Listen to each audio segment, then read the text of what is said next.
السلام عليكم ورحمة الله وبركاته. خاوتنا اليوم جبنا لكم واحد الحية، ما نقولوش حية مضرة، ولكن حية كارثة. كارثة بمعنى أتم الكلمة. شوف لي يا جاي، هذه كوسيني. نبداو على بركة الله، بسم الله، نبداو الشرح تاعنا. هذه كعبة تاع كوسيني، هاك شو كيفها ولات كي الورقة تاع الماصة تجرح. هاي ليك الحبة الكوسيني كيف تجي، شكل هاو السمك تاعها. نقارنوا ما بيناتهم، شو السمك تاعها كيفاه. ها ما نقدرش نطبقوها، قاصحة وكلش. هذا المحرك هذا راهو تاع جولف ار 370 تي اس سي. على كل حال تي اس سي وتي اف اس سي راهم كي بعضهم. الاودي تسمي تي اف اس سي والفولكس فاجن يسمي تي اس سي. البروبليم اللي صرا هذايا راهو مونك دو غريساج، يعني ما كانش تشحيم هنا ما وصلش الزيت هنا في البروكا. صرا التآكل هذا، كل الموتور حبس رقد في الطريق، يضرب مولاه يدير طق طق، ما يدورش الموتور. كي دور في البلوكه تاعو ما يدورش. اول حاجه تاع الدياغنوستيك اللي نبداو بها في الحاله هذه، واش هي؟ الفلتراويل هذا مصفات الزيت. هذا المصفات خاطي تاعها كل حال تاعها طيشناها في القمامه حاشاكم. يعني جبت لكم واحده اخرى برك باش نعطيو بها المثال. المصفات الزيت كي تجيك سياره بالعطب هذا، واش دير؟ اول حاجه تنحي مصفات الزيت. اول خطوه نبداو بها، تشوف في الورق هذا اللي يصفي هذا، تشوف تلقى برادة الحديد الداخلي. اذا لقيت برادة الحديد الداخل يعني راهو كاين تآكل، يعني الموتور راهو كلا بعضاه الداخل بالعاميه تاعنا. هنا واش لقينا حنايا؟ لقينا حديد في نص الفلتراويل، كاين تآكل. نبداو على بركة الله نحيو الكارتر. أول خطوة تاعنا نخدموها هي نصبوا الزيت. والزيت ماذا بينا نصبوه يكون كي نسيحوه في الكيفات كي نسيحوا فيها الزيت، نديروا كاش حاجة مصفات باه نشوفوا البرادة اللي راهي قاعدة تطيح. هذه هي أول خطوات التشخيص تاعنا احنا. شوفوا واش لقينا خاوتنا. حاجة خلاف كي نحينا الكارتر هنا في المصفات هذه اللي تاليمونتي اللي تغذي البومباويل. هذه البومباويل هاي ليك، هذه لا بومباويل تاعها. ها شوف معايا مليح،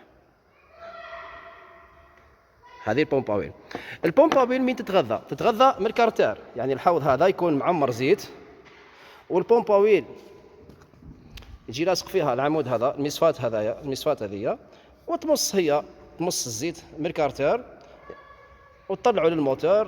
والموتور باهي تقريسه. شو واش لقينا هذا الفوتات الحديد هذا، لقيناه قافل الفلتر هذا، يعني ما تغذاش البومباويل. الموتور يمشي بلا زيت في الحاله هذه. لقينا فيها البراده ولقينا فيها البلاستيك هذا. تسالنا تاع البلاستيك هذايا، هاي البلاستيك هذا وين لقيناه؟ راهو يخدم مع ليكيليبرار. عمل الناس بزاف يعيطوا له الفيبرار، هو الاسم تاعو ليكيليبرار. هاوليك دوك شويه جبنا محرك خلاف. هاوليك المحرك، نصف محرك هذايا تاع بورش. حتى البورش فيها لادوليتر، فيها نفس المحرك تاع الجولف. هذا واش صرات؟ هذه واش صرات؟ لقيناها لهنا ولقيناها ثاني هنا. حتى ما يمكن حينا الفيبرار. هاو الفيبرار، هاو ليكيليبرار بليتو، ها هو هذا ليكيليبرار. لقينا ثاني جبدناها بالمقص العجيب هذا، درنا لك عليه خطر اسطاتي. جبدنا هذا الحيه هاوليك بلاستيك اللي تكسر.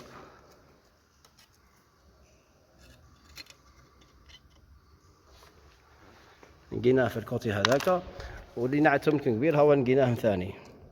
جبدنا منهم واش قدرنا، صفيناه نورمالمون. هذا المكان واش يجي فيه ليكيليبرار هذا. من جهه هو إكيليبرار للمحرك، ومن جهه اخرى لاكس تدور عليه البومباو. واش هي البومباو؟ دوك نرجعوا لها. البومباو واش هي؟ على كل حال كاين واحد النتائج وصلنا ليهم باللي كاين لانجينيوم اللي الموتور لانجينيوم الجديد اللي كاين في الليفوك 2016 2017 2018 هذاك، كاين بزاف اللي كولاو منه. ننبهوا ونحذروا باللي الكيليبرار هذايا او دار مشاكل في الموتور تاع لانجينيوم. يعني تصرى فيه واحد التكتيكه، تصرى فيه واحد الحس سافا با، الفو تكونترولي لي باك تاعو اللي يجيو لهنايا. ها هما هاي ليك، كاينه واحده بتجي منا ها في الكوتي هذا، ها تجي من هنا صغيره، اصلا نجبدو لاكس.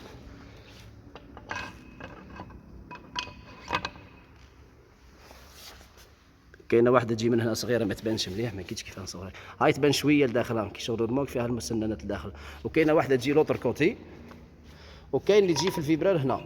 لاكوز علاه تكسرت هذا البلاستيكه مازلنا ما وصلناش ليها. انا لقينا الريموت تاعها هذه، ريموت غالي هذه لقيناها مكسره على زوز هكا، ولقينا وحده ناقصه مازلنا ما لقيناهاش. هذه وين راهي محطوطه، ما على بالناش حنا السبب يعني تحصيل حاصل، يعني ما على بالناش هذه الريمو هذه تكسرت من البلاستيك هذا، كسر الريمو هذه، ولا الريمو ولا فيها جو تسمى، ولا اللاكس هذا يتحرك كسر البلاستيكه هذه. مازال ما وصلناش. اول حاجه باه نقدروا نعرفوا، درك نروحوا نشوفوا الكيليبرار هذا وانا بلاصه يجي، والبلاستيكه هذه اللي تكسرت وانا بلاصه تجي. ها نروح نشوف، نروحوا نفتحوا الكيليبرار هذايا من المحرك اللي يعطينا به المثال.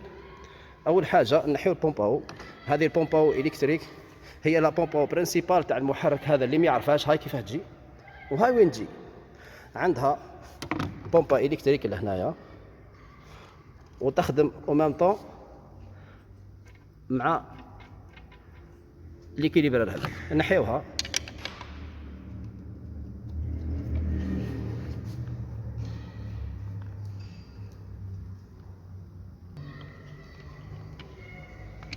سامحوني على كل حال على سوء التصوير.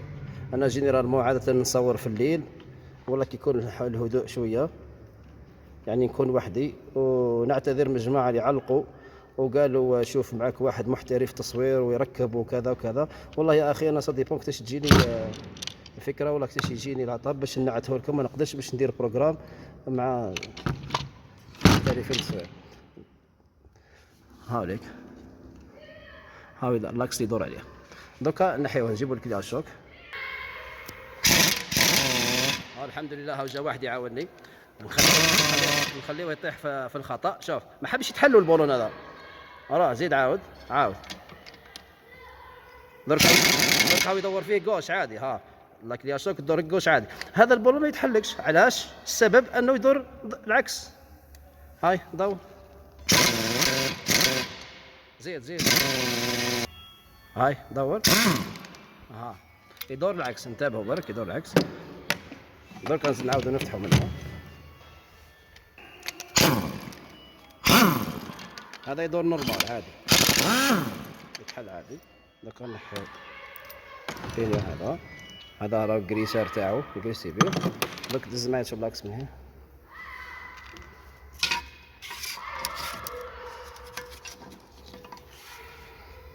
ها عندنا تيو هذا اللي يمشي فيه الزيت باه يتوزع الزيت. هذا التيوب هذايا هاوليك، قلنا التيوب هذا اسمه بالانس شيفت تيوب، توزع فيه الزيت. هاوليك باه نشوفوه مليح. واش كسروا؟ والله حتى الان مازلنا ما وصلناش للاكوز. من بعد ان شاء الله توصلوا نزيد ندير لكم فيديو خفيف برك. كيما قلنا ما نعرف صرات تكسرت هذه، دخلت حاجه تكسرت هذه، كسرت معها رورمو، والله رورمو كي تكسرت اللاكس هذا ولا فيه الجو، ولا يعمل ولا تكسر ودار لنا الكارثه الكبيره. دركا نرجعوا هنا نحيو البومباوين منا، نرجعوا هنا. هذه الكوسيني كي تتاكل بزاف هكا، ومن بعد الشابو دو بيال هذاك يولي تمشي في الفيل بلوكا، يلصقوا في بعضهم، يتسوداو في بعضهم، تتكسر لابيال من تحت تخرج على البلوك. هذا ساعة يقول لك واحد خرجت لي البياله على البلوك، كسرت البلوك وخرجت لبرا. هذه هي لاكوز تاعها الاولى. درك نرجعوا لواحد النقطه نسيت باه ننبهكم ليها. خوتنا ماذا بينا كي ديمونطي حاجه، ماذا بك ما تحطش الحديد هذا، الحوايج اللي فيهم الحديد اللي فيها رورمون بريسك، هذا لا ماتير هذه فيها واحد شويه مغناطيس، يعني البراده الحديد اللي كاينه في الكراج تاع الميكانيك كامل، تجي تمشي مع مع الهواء، تمشي مع حتى كي تليمي حاجه لاميل هذيك ثاني كاين براده تنتشر تمشي مع الهواء ومن بعد تطيح فوق الطابله، يعني هذا يولي يهزها كي تحط هذه بار اكزومبل هيك تهز، ومن بعد كي تركبها راح تنفكت البلاصه هذيك تتجرح ولا ما يسرى، ما تعيش، تكون مده الاصلاح هذاك يكون قليل، ما تعيش، يعني كاينه نسبه كبيره كبيره كبيره باه تنجح لك عمليه اصلاح سياره ما او عطب ما، هي النظافه، يعني النظافه لازمه ولازم النظافه. الحمد لله. على كل حال النصيحه تاعي اليوم اللي هي صرالك مشكل في السيارة، سمعت رفية غريبة، سمعت رفية فيها شوية تحس شعلت لك اللمبة تاع الزيت ولا حاجة خونا، روح فيريفي سيارتك، خدم سيارتك باه ما تصراش العواقب هذه وما تجيناش النواتج هذه، ما يجيناش هذا الناتج هذا اللي راكم تشوفوا فيه اللي كارثة كبيرة. على كل حال خاوتنا بارك الله فيكم، صح فيديو ماهوش مفيد بزاف، مي بصح كل خطرة نحركوا في جهة حتى توصل المعلومات بزاف، وحنا ان شاء الله رانا نلمولكم بربي ان شاء الله، ربي قدرنا برك، رانا نلمولكم في سلسله علميه تثقيفيه، حاجه مليحه بربي ان شاء الله، يعني الواحد يكون اماتير هاوي يستفاد منها، واحد يكون مام بربي ان شاء الله، بربي ان شاء الله حتى لي زانجينيور وراح يستفادوا من الخبره تاعنا بربي ان شاء الله. على كل حال الرساله هذه راح نوصلها لواحد من المتابعين تاعنا اللي قال هذاك الانجينير في الكومنتير اللي حط في الكومنتير على المنشور اللي حطيناه العشيه، قال له ما تقارنش روحك هذا راهو مجرد ميكانيكي مصلح عطب او مجرد ميكانيكي مصلح. انا نقول له واش راح نقول لك خاوتنا، واش راح نقول لك احترم على الاقل الدكتور اللي معانا ولي زانجينير اللي معانا ولي تكنيسيان سيبيريال اللي معانا، واحترم ايضا اصحاب الخبره اللي معانا اللي كل خطره يحطوا لكم معلومه، سواء قلنا هاوي يحتاجها، انجينير يحتاجها، مصلح ايضا يحتاجها، وكلنا نحتاجوا بعضنا بربي ان شاء الله، ونحطوا اليد في اليد، واللي عنده حاجه ان شاء الله يحطها لنا في تعليق ونستفادوا كامل. وبارك الله فيكم على كل حال، والسلام عليكم ورحمة الله وبركاته.